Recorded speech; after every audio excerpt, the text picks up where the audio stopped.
What's up, comic book fans? This is TB Comics coming at you again in the month of February. Just like a big comic book meteor, I'm going to smash you right in the face with some comic book covers.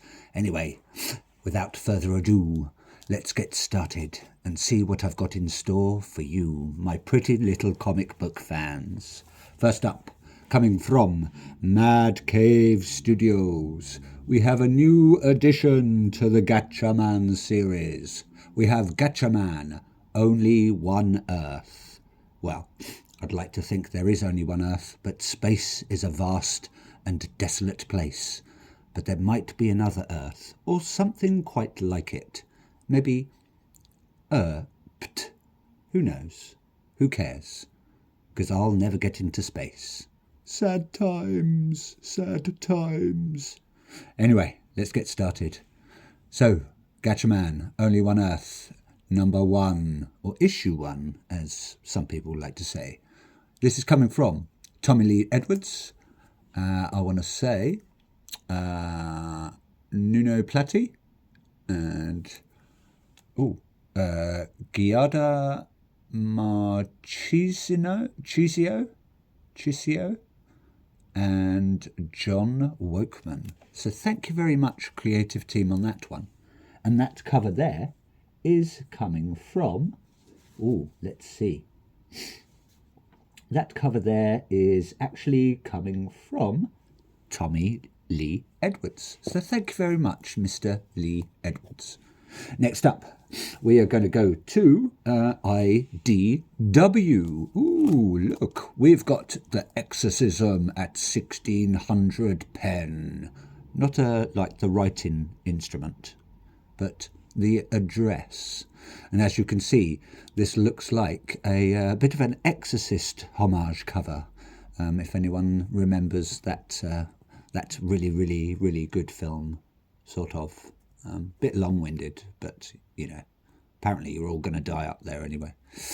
So, this is issue number 3, and it is coming from Hannah Rose May and Vanessa Del Rey. Oh, I'm a poet, and I do know it. Very nice cover there.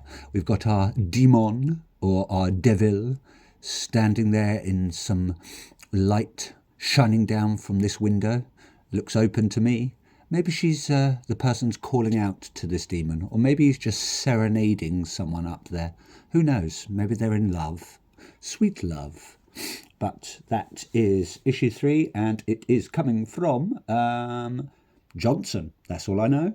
I'm not sure if that's first name or last name. I'm going to presume it's a last name, and that is Cover B. B the Bumblebee. Very nice. Next up, coming out on Image Comics. Well, it's not coming out, it is out, because there it is for you. Just going to move that a bit, adjust it. We've got Hornsby and Halo, issue number 3, part of the Ghost Machine series and Family Odysseys. How very odd. It's coming from the creative team such as Peter J. Tomasi, Peter Sneyberg, I want to say, John Calise and Rob Lee. So thank you very much, creative team. You are so generous.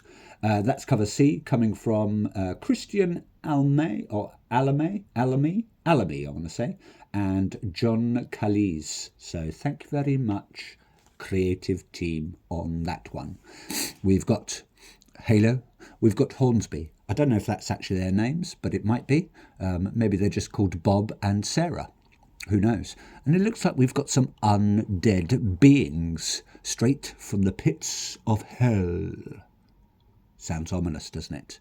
Hopefully they're not battling. Maybe they're just having a good old chat. Who knows? She's got her pitchfork. He, no weapons. I think he has a sword, but I don't know. So as soon as I know, I'll let you know.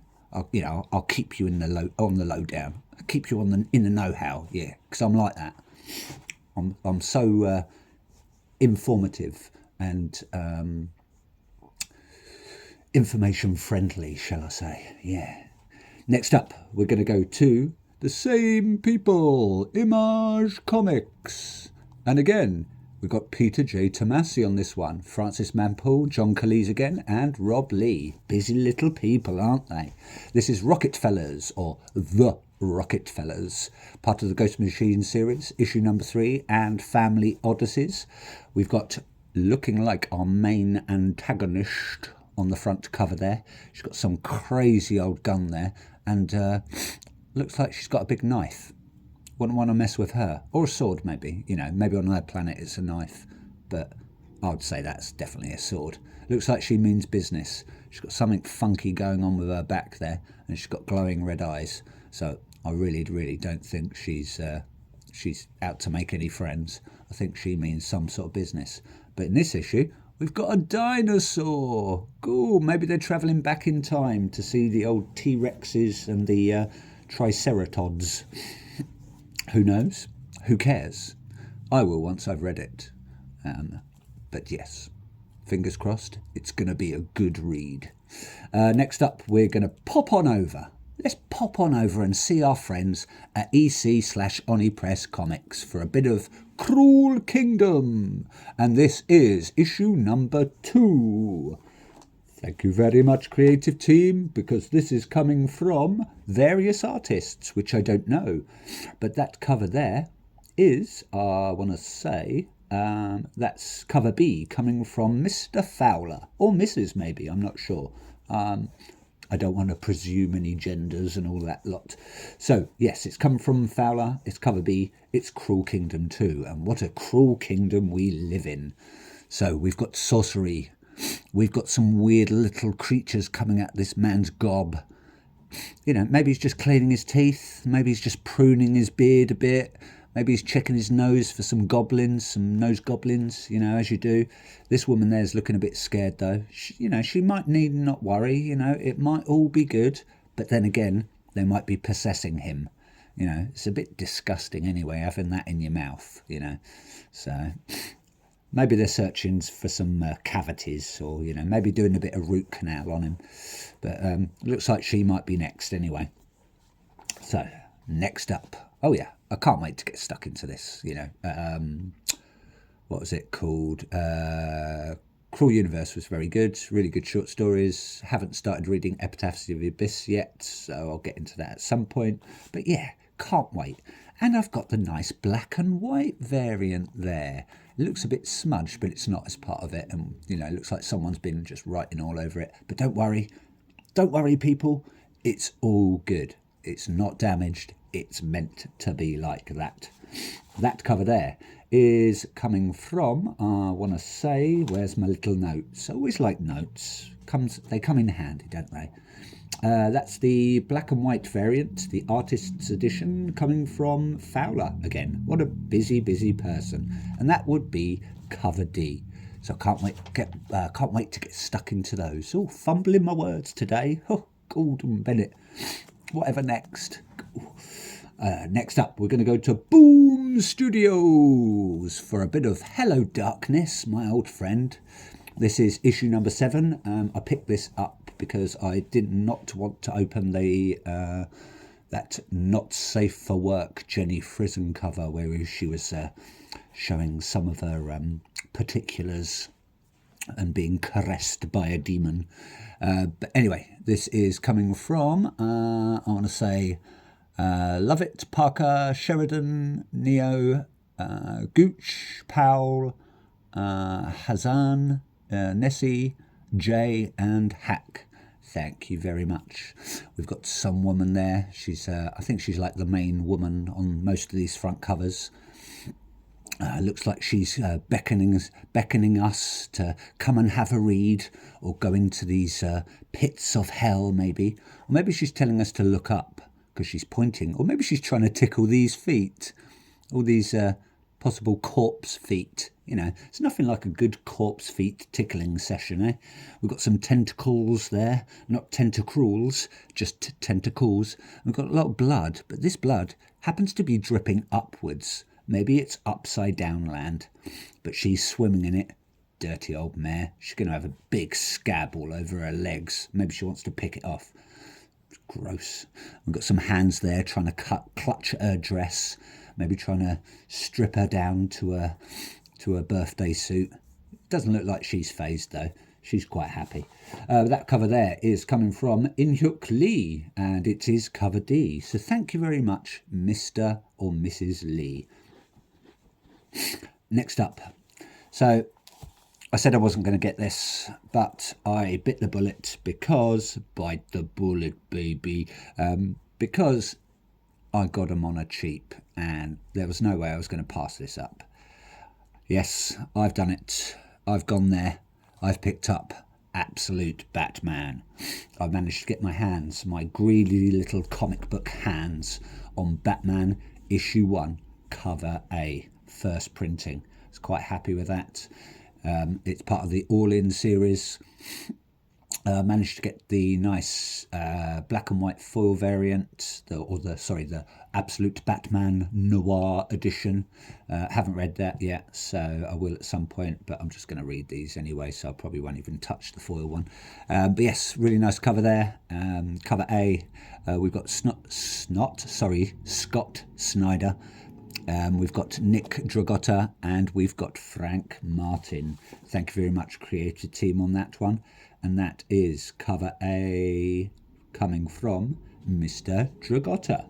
Thank you, creative team. You're so nice. I got issue 1, but second printing, and that is for reading, because obviously I'm not going to read that one because it cost me a bit more than these ones did. Very nice cover there though. That one there, we got Batman. He's got some sort of weird cape thing going on, wrapping around his arms, standing there striking a pose, maybe for some fashion magazine, or maybe he's just ready to pounce on some unsuspecting villains. Who knows? Who cares?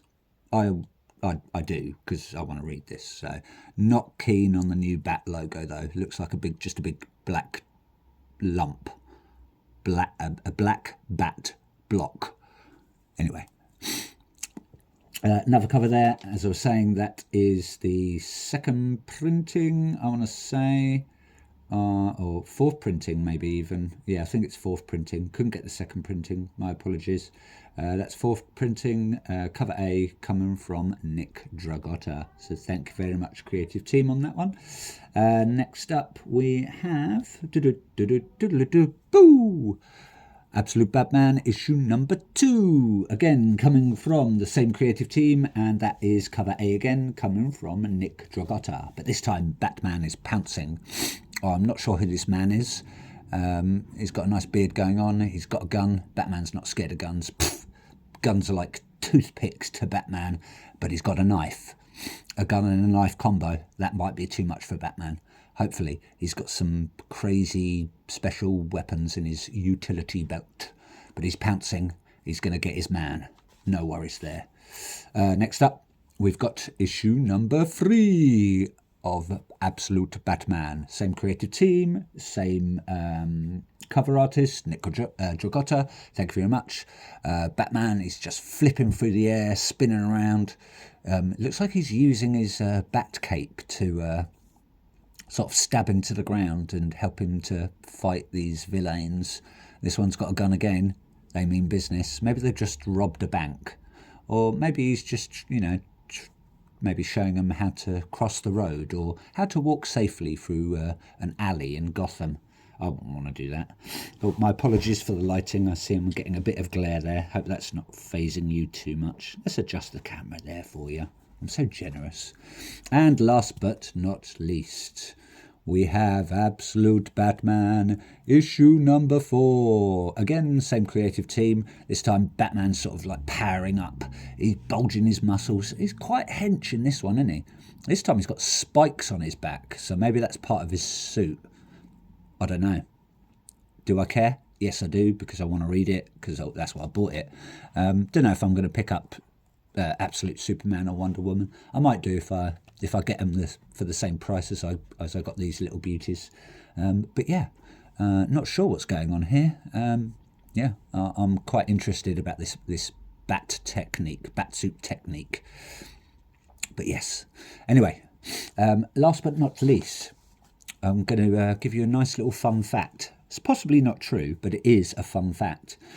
One of the creators of Batman, Bill Finger, actually, possibly, has no fingers or had no fingers. And so when he was writing Batman, he had to sort of type with a stick in his mouth to press the keys on the keyboard. And then eventually one day he got surgery to have all fingers put back on. I don't know how he lost his fingers, old Bill Finger, but